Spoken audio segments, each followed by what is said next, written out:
Para penggemar dan pencinta buku yang berbahagia, kali ini saya akan melanjutkan untuk membaca buku Homo Deus. Jadi di halaman 23 pada bagian hari-hari terakhir kematian. Pada abad ke-21, manusia kemungkinan akan melakukan upaya serius menuju immortalitas. Perjuangan melawan usia tua dan kematian hanyalah kelanjutan dari perjuangan yang paling dibanggakan sepanjang zaman, melawan kelaparan, penyakit, dan memanifestasikan nilai tertinggi budaya kontemporer, nilai kehidupan manusia. Kita secara terus-menerus diingatkan bahwa kehidupan manusia adalah hal yang paling sakral di alam semesta.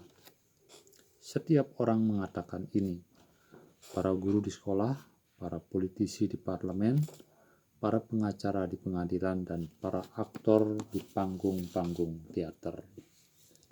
Deklarasi Universal Hak-Hak Asasi Manusia yang diadopsi oleh PBB setelah Perang Dunia Kedua, yang mungkin menjadi hal terdekat yang kita miliki menuju sebuah konstitusi global, menyatakan bahwa hak untuk hidup adalah nilai paling fundamental kemanusiaan.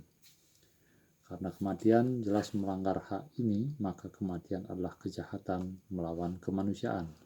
Dan kita akan berperang habis-habisan untuk melawannya.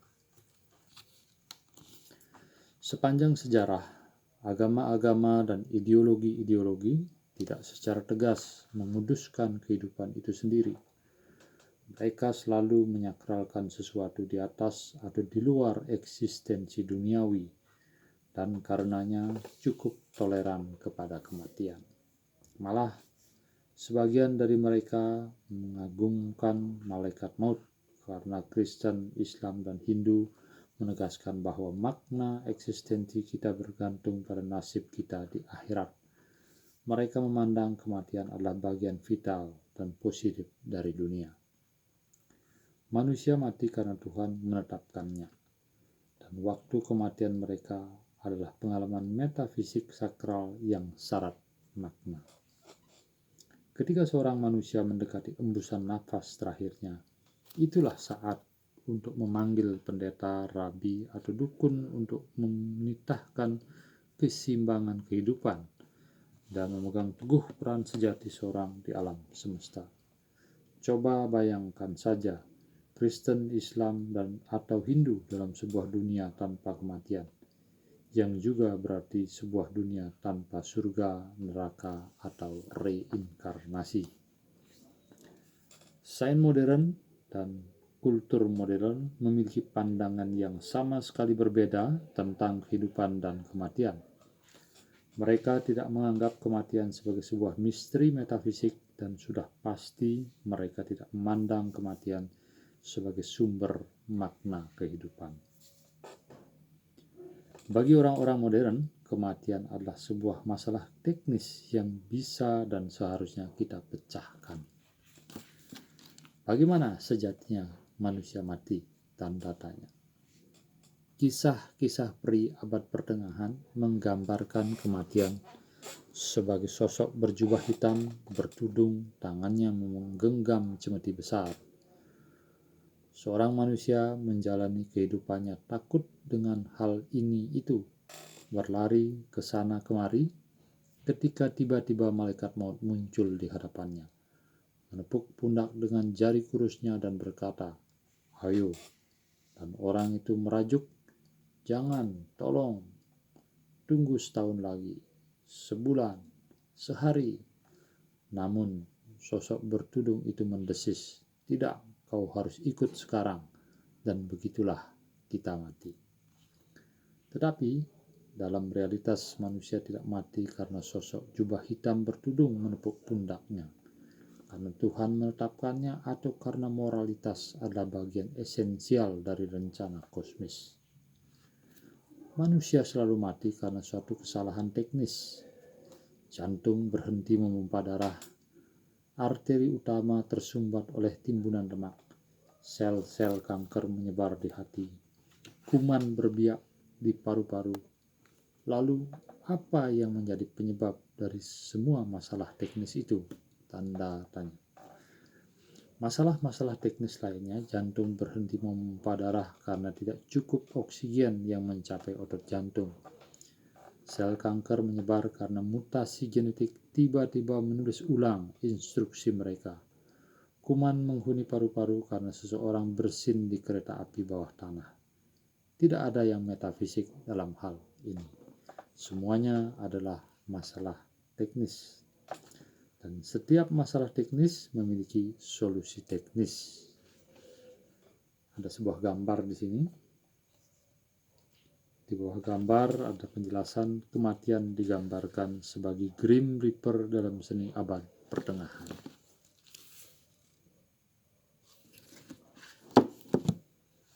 Kita tidak perlu menunggu kehidupan kedua dalam rangka mengatasi kematian.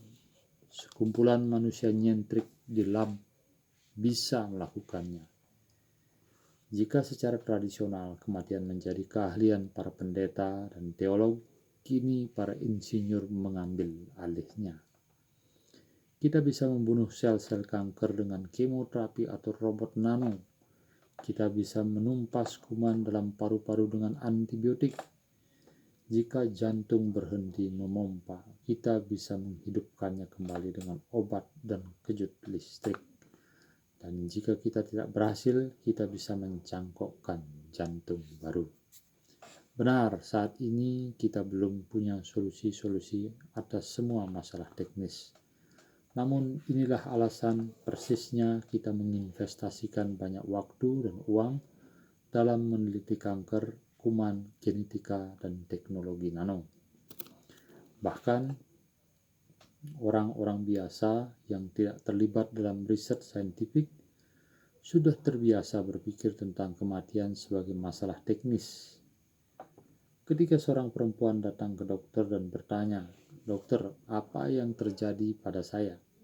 Dokter kemungkinan mengatakan Anda terserang flu, atau Anda terkena tuberkulosis, atau Anda terjangkit kanker. Namun dokter itu tidak akan pernah mengatakan Anda terkena kematian. Dan kita semua memiliki pemahaman bahwa flu, tuberkulosis, dan kanker adalah masalah-masalah teknis yang suatu hari nanti kita mungkin akan menemukan solusi-solusi teknisnya.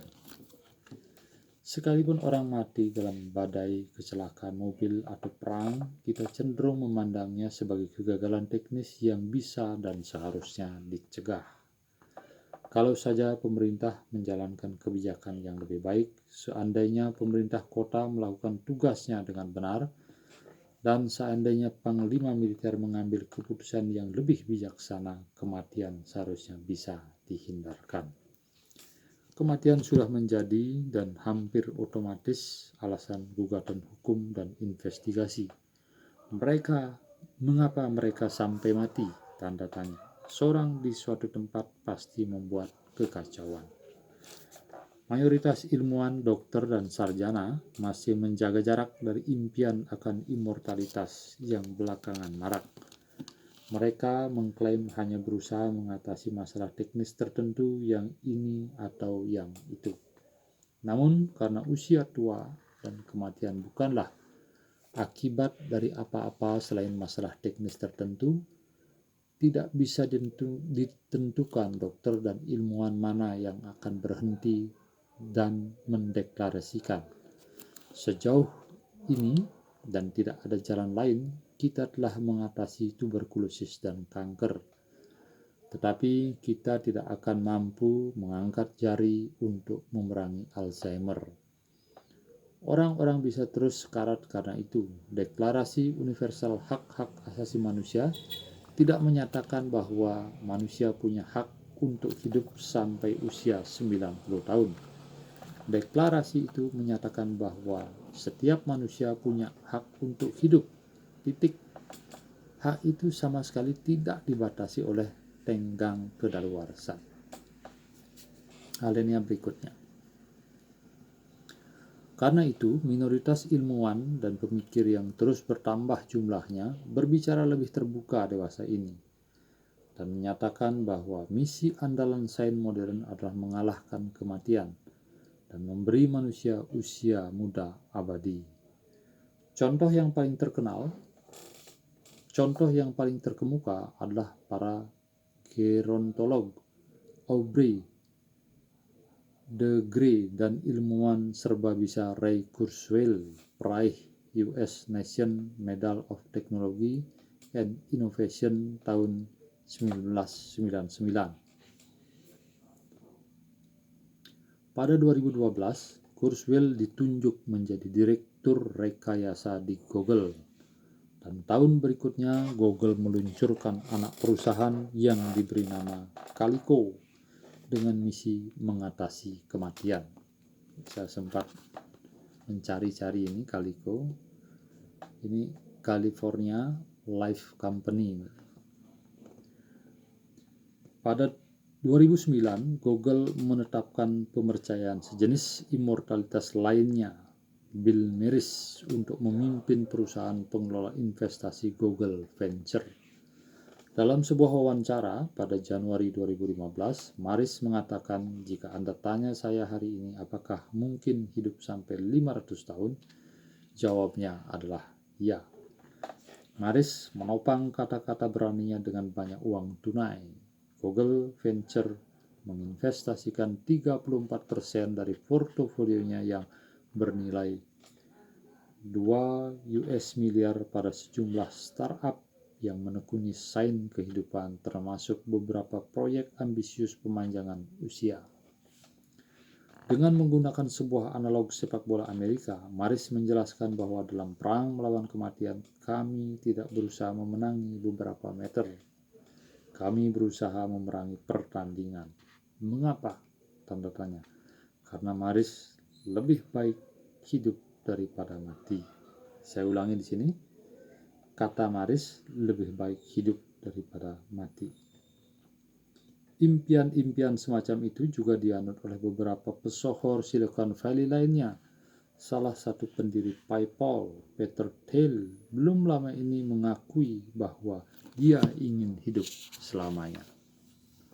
Saya pikir ada 3 pendekatan utama dalam hal kematian. Dia menjelaskan. Anda bisa menerimanya, mengingkarinya, atau melawannya. Saya pikir yang dominan dalam masyarakat kita adalah orang yang mengingkari atau menerimanya, dan saya memilih untuk melawannya. Banyak orang mungkin akan menepis pernyataan semacam itu sebagai fantasi remaja.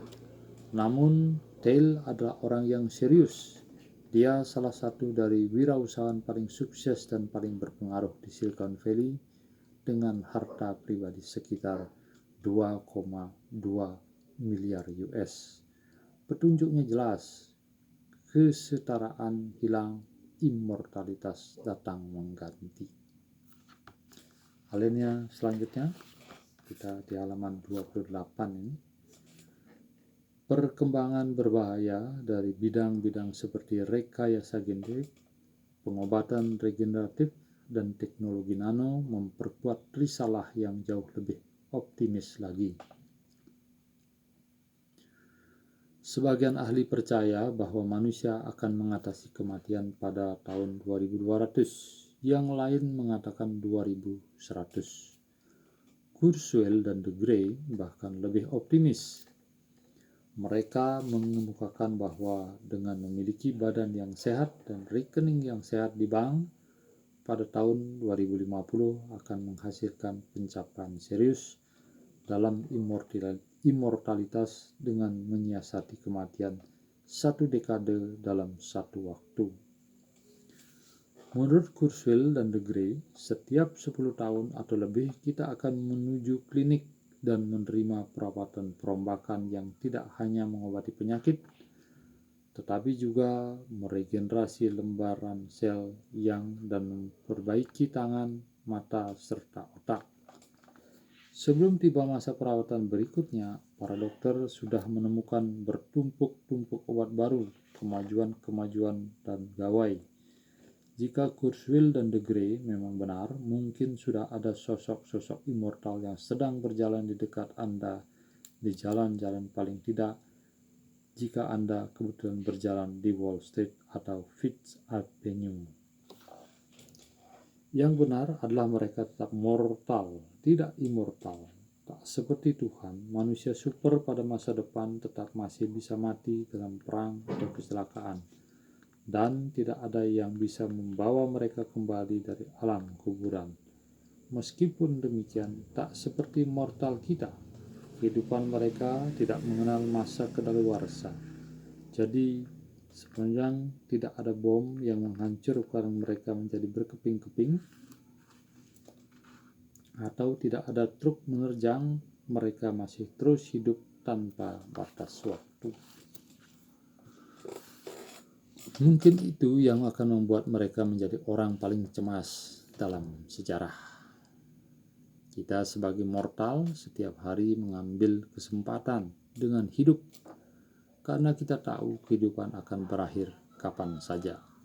Jadi kita pergi menjelajah ke Himalaya, berenang di laut, dan melakukan banyak hal berbahaya lainnya, seperti menyeberang jalan atau makan sepuasnya. Namun jika Anda percaya bahwa bisa hidup selamanya, Anda akan gila kalau bertaruh dengan hal-hal yang tak terbatas tadi. Mungkin kalau begitu, apakah kita lebih baik memulai dengan tujuan yang lebih sederhana, seperti melipat gandakan angka harapan hidup? Tanda tanya. Pada abad ke-20, kita telah hampir melipat gandakan angka harapan hidup dari 40 ke 70 tahun, hingga pada abad ke-21 kita semestinya paling tidak mampu menggandakannya menjadi 150. Meskipun masih jauh dari immortalitas, ini tetap merevolusi masyarakat manusia. Untuk permulaan, struktur keluarga, pernikahan, dan hubungan anak orang tua akan ditransformasi. Kini orang masih berharap pernikahan langgeng sampai kematian memisahkan kita, dan kehidupan lebih banyak berkisar pada urusan memiliki dan membesarkan anak. Kita coba bayangkan seorang dengan masa kehidupan 150 tahun. Diajak mencoba membayangkan menikah pada usia 40 tahun, dia masih punya 110 tahun untuk dijalani. Apakah realistis untuk berharap pernikahan berlangsung selama 110 tahun? Tanda tanya. Bahkan kaum fundamentalis Katolik pun mungkin menolaknya. Karena itu, tren mutakhir pernikahan serial mungkin akan semakin marak. Membesarkan 2 anak pada usia 40 tahun, saat usianya mencapai 120, ia hanya akan punya kenangan samar-samar tentang tahun-tahun membesarkan mereka. Episode yang kecil dalam kehidupan panjangnya. Sulit untuk membayangkan bagaimana jenis baru hubungan orang tua anak akan berkembang dalam keadaan seperti itu. Atau bayangkan karir profesional. Kini kita asumsikan bahwa Anda mempelajari sebuah profesi pada usia remaja atau 20-an, kemudian menghabiskan sisa hidup Anda di barisan kerja. Anda jelas mempelajari hal-hal baru, bahkan pada usia 40-an dan 50-an, tetapi hidup umumnya terbagi menjadi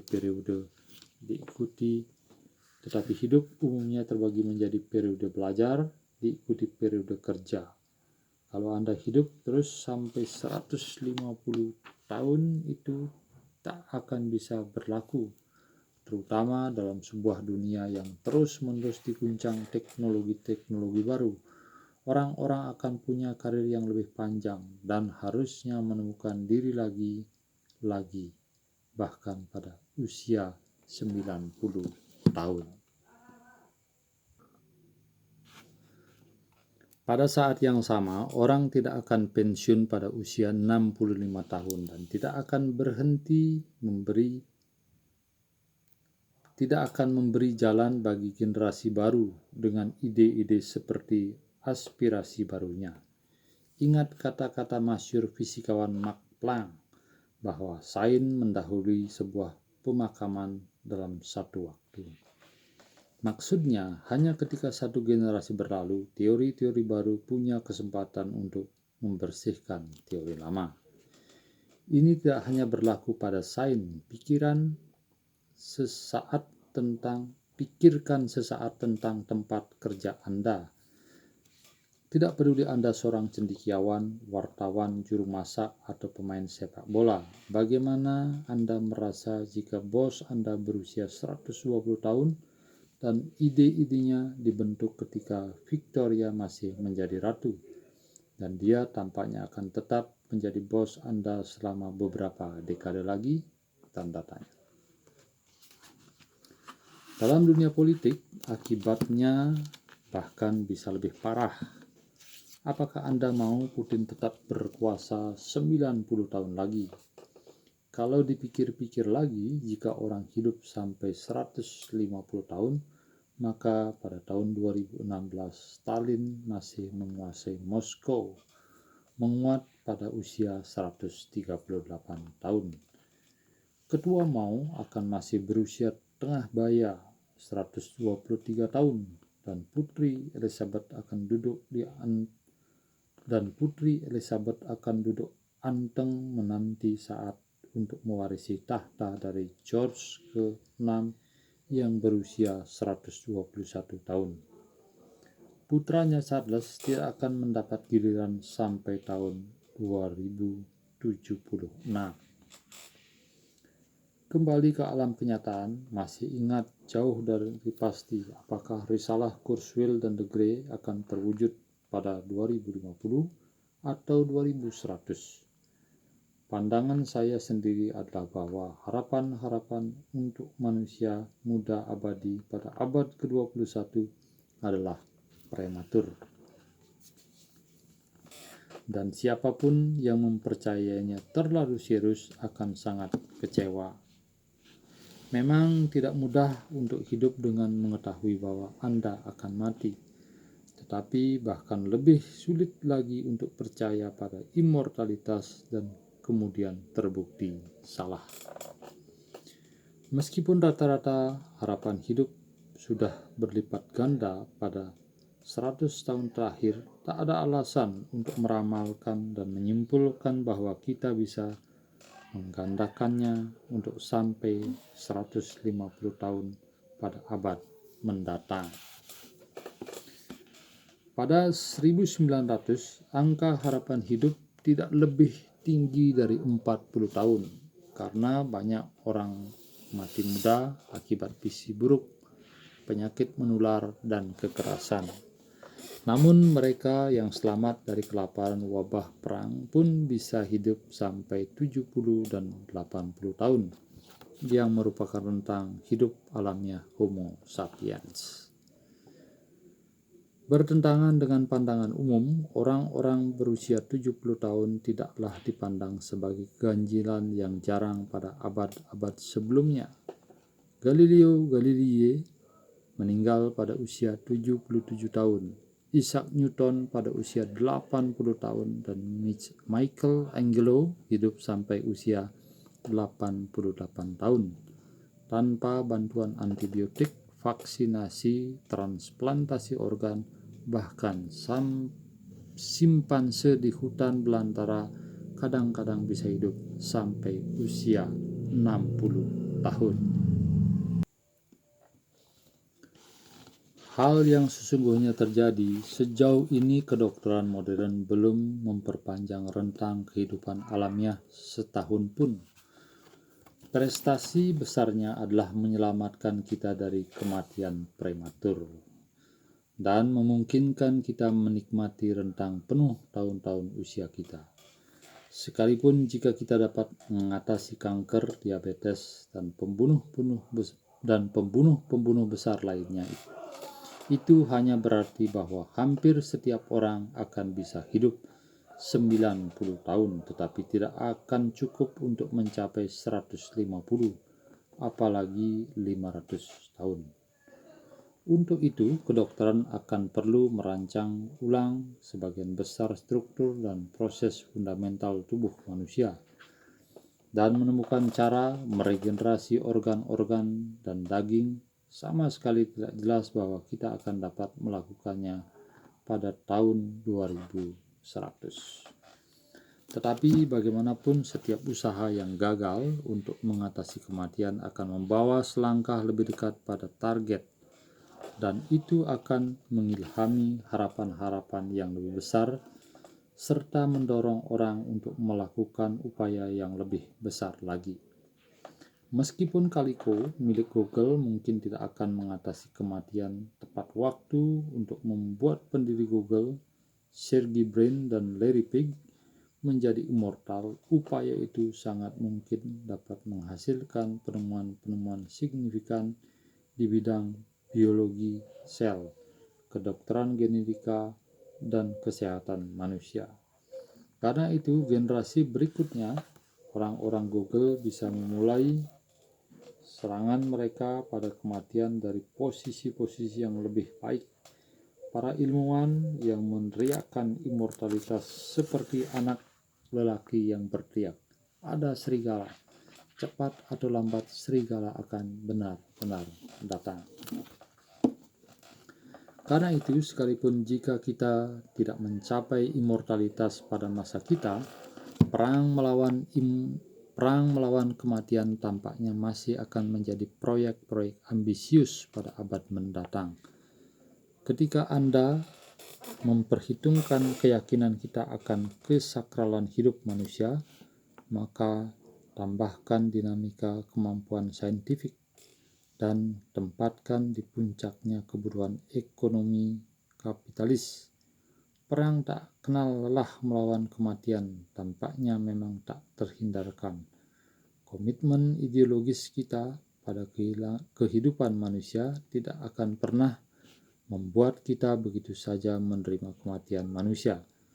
Sepanjang orang mati karena sesuatu, maka kita akan terus berusaha untuk mengatasinya. Kemapanan saintifik dan ekonomi kapitalis akan dengan penuh sukacita menyokong perjuangan ini. Sebagian besar ilmuwan dan bankir tidak akan peduli apa yang mereka kerjakan sepanjang ia memberi mereka peluang menghasilkan penemuan-penemuan baru dan menghasilkan keuntungan. Bisakah orang membayangkan tantangan-tantangan saintifik yang lebih menceriakan dibandingkan dengan mengakali kematian, atau pasar yang lebih menjanjikan ketimbang pasar usia muda abadi? Tanda tanya. Jika Anda sudah di atas 40 tahun, pejamkan mata Anda sejenak dan coba mengingat tubuh Anda pada usia 25.